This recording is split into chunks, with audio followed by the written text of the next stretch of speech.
वंदे पुरुषोत्तमम। वंदे पुरुषोत्तम।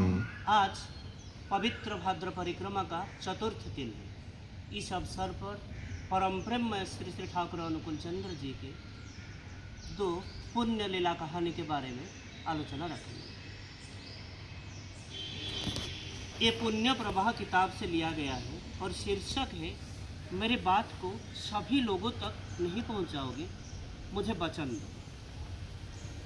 एक रात शिशि ठाकुर का भोग हो जाने के बाद वो सो रहे। शिशि ठाकुर का सोने का समय उनके शरीर को एक विशेष लय से कंपन करना पड़ता था और उस रात को ये दायित्व श्री ननी गोपाल चक्रवर्ती दाता था और ननीदा नित्य दिनों की तरह शरीर को कंपन करने के बावजूद शिशि ठाकुर के नींद का लक्षण नजर नहीं आ रहा और ननीदा सोचने लगे कहीं उनके सेवा कार्य में कहीं त्रुटि तो नहीं रह गई।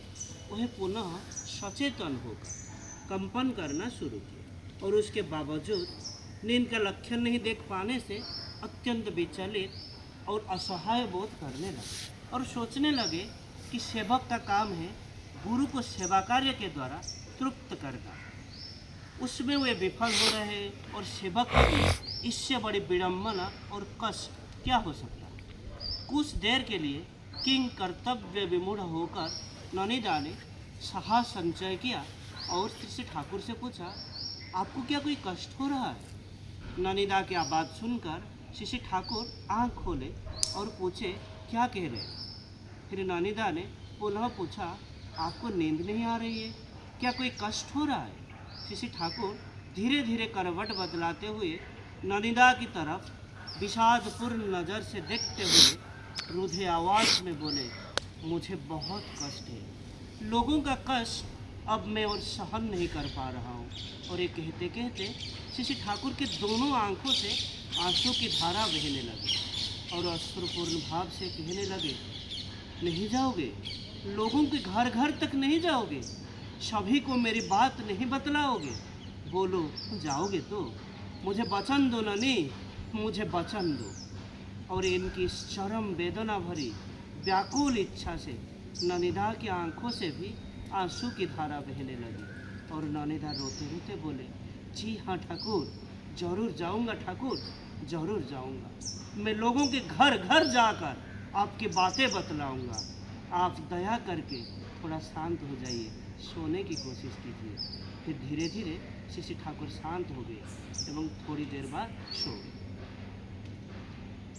ऐसा और एक लीला कहानी जो मेरे प्रिय परम किताब से लिया गया और इसका शीर्षक है कमलाख्य सरकार की दीक्षा। एक बार एक ऋतिक माधवी मोहन मुखर्जी और दीक्षा कार्य में टाटा गए और बंगाली परिवार ढूंढते ढूंढते तो कमलाख्य सरकार का उनके क्वार्टर मिला और वे कमलाख्य दा के घर के सामने बहुत समय नहीं पहुँचे और कुछ समय बरामदा पर इंतजार किए।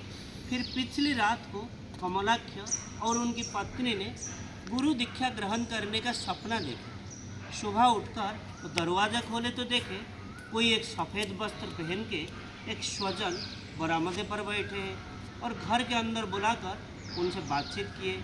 पति पत्नी ने उनसे दीक्षा ली और दीक्षा ग्रहण करने के बाद बातचीत करने के दौरान ये पता चला कि श्री श्री ठाकुर अनुकूल चंद्र उनके गुरु, वे हिमायतपुर पाबना जो वर्तमान बांग्लादेश में है उधर ही रहते हैं और माधवी मोहन ने ठाकुर जी के प्रतिनिधि स्वरूप उन्हें दीक्षा दी और दीक्षा देने के बाद माधवी मोहन दा दीक्षा कार्यक्रम के लिए कमलाख्य बाबू से दूसरे परिचित लोगों का पता लेकर निकल पड़े और जाते वक्त बार बार ये बतलाए कि दीक्षा के बाद विधिवत पाबना आश्रम में गुरु दर्शन जरूर करें। कमलाख्य बाबू अपनी पत्नी के साथ हिमायतपुर आश्रम के लिए निकल पड़े और ठाकुर जी के दर्शन करते ही उन्हें लगा कि उन्होंने पहले इन्हें देखा है और मेसोपोटामिया के रोगोग्रस्त भूखे प्यासे 7 सैनिक मरने वाले। तब एक कुर्द ने उन्हें गाजर देकर पानी का जगह बतलाया था जिसका चेहरा हूबहू शिशि ठाकुर से मिलता था। सिर्फ इतना अंतर था कि इनकी मूछें नहीं थी पर शिशि ठाकुर की है। कमलाख्य सरकार से पूरी घटना सुनकर शिशि ठाकुर मुस्कुराने लगे।